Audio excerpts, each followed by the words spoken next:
In today's tutorial, I'm going to quickly show you guys how to do adaptive subdivision in Blender. I'm going to show you where we can get a quick example material that's already set up for Blender, very easy to get hold of. And then I'm going to show you how to bring it into Blender with the append feature. And then we're going to just quickly touch on how to add in a modifier, a few of the settings you need. It's actually super simple. It's mainly just clicking buttons.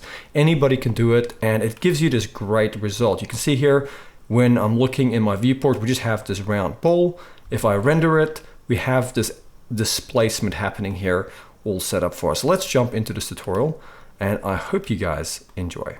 So I'm going to put a link in the description below to this site over here. It's called polyhaven.com, and they do some fantastic PBR, so physically based textures. Now you can see over here, they have a few different options here with drop downs.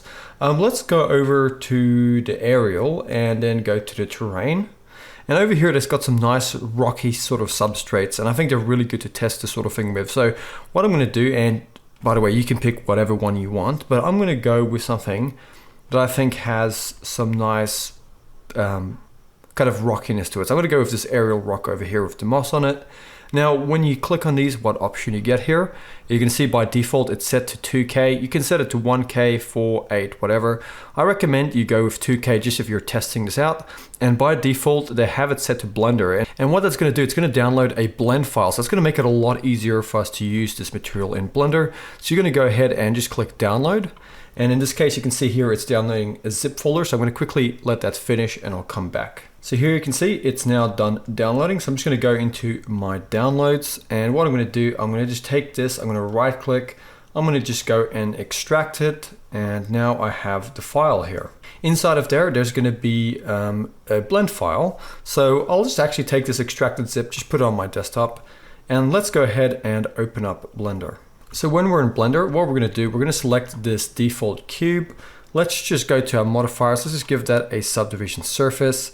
Let's bump it up to about 3 and let's go and apply it. So now we have a ball here. Let's quickly just grab our camera, and I'm just going to zoom my camera in. And for now, let's go over to our renderer and let's set it to cycles. And under my render samples, I'm just going to set this to 90 for now. So the main thing is we just want a thing to test with. Let's just quickly go Shift A. Let's just add in a quick area light. Just move it up. And let's go to our light settings. Let's just make it 200. Okay, the main thing here is we just want to test this. So let's go over to our shading workspace. Let's go into our camera view. And what we're going to do, we're going to go to File. We're going to go to Append. And I'm going to go to my desktop. You can go to wherever you have that extracted zip. You're going to click on it. Inside there is a blend file. You just click on that. Simply go to Material and then click on the material and it'll import it. So all you do is select your object of choice, go to your Materials tab, and then come to the little drop down. And then select that material. Here we can see it's called Aerial Rocks 02. I'm just going to click on it. If you went with a different material, it'll just have a different name. So now you can see it's here. So let's just go Control B and just drag a render border over this. And let's go Z and let's go rendered.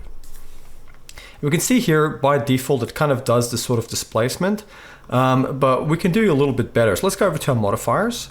And let's go over here and add a modifier. We're going to go to Subdivision Surface. And then what we're going to do, we're going to go over to Advanced. And we're going to see we have some more options here. So one thing we have to do as well, I'll just quickly mention, just go to your render properties and set the feature set to experimental. And then let's hop back to our modifier. And now we're going to see an option here called Adaptive Subdivision. That's really important. You're going to click on that. And what that's going to do essentially is the closer in we are, the more detail it's going to render. That's going to be a lot more of an optimized situation. So let's go over to our materials here. Let's go down and you should be able to see under the displacement here, actually under the settings. If you go to the settings here, you're going to see displacement. Currently it's set to displacement only. We want to go to displacement and bump. Now by default, we can see this comes with a bump map and also a displacement map that is plugged into the displacement. But at the moment, you can see that this is way too strong. So the way you deal with that is you simply come over here to your displacement. And what you can do is you can take this scale here and you can drag it down, and that should help out with that quite a bit. And then you can come here to the mid level. You can adjust that a little bit. That's kind of to where your mid, because it's working with grayscale, that's kind of like the mid point of your scale. So you can adjust that around, generally just leaving it 0.5. If it's a good PBR, it should just be perfect.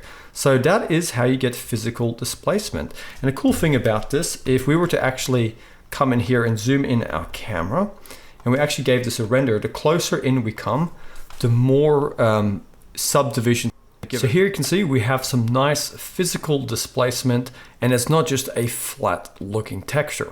So I really hope you guys have enjoyed this tutorial, and now you know a little something about how to use physical displacement in Blender.